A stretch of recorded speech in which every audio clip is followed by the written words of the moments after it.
તો નીટ યુજીની પરીક્ષા ફરીથી નહીં લેવામાં આવે, સુપ્રીમ કોર્ટનો આ ચુકાદો સામે આવ્યો છે। નીટ યુજી મામલે સુપ્રીમ કોર્ટમાં સુનાવણી થઈ હતી, જે સુનાવણી પૂર્ણ થતા વિદ્યાર્થીઓ પર પડશે ફરીથી પરીક્ષાની અસર। પરીક્ષા રદ કરવાની માંગ યોગ્ય નથી। છેલ્લા 3 વર્ષના પરિણામોની તુલના સુપ્રીમ કોર્ટે કરી હતી, જેમાં નીટ યુજીની પરીક્ષા ફરીથી નહીં લેવામાં આવે, પરીક્ષા સંપૂર્ણપણે પ્રભાવિત નથી। સુપ્રીમ કોર્ટનો આ ચુકાદો છે। તો નીટ યુજીની પરીક્ષા ફરીથી નહીં લેવામાં આવે, વિદ્યાર્થીઓ પર પડશે ફરીથી પરીક્ષાની અસર। 24 લાખ વિદ્યાર્થીઓ પર આ મામલે અસર થઈ શકે છે, જે માટે એસસીમાં સુનાવણી થઈ હતી।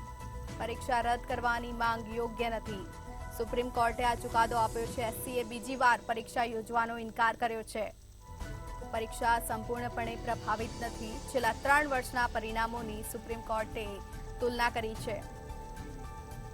તો ફરીથી નીટ યુજીની પરીક્ષા નહીં લેવામાં આવે। નીટ યુજીનો મામલો જે હતો તેમાં હવે સુપ્રીમ કોર્ટની સુનાવણી કરાઈ હતી, તેમાં સુપ્રીમ કોર્ટે ચુકાદો આપ્યો છે।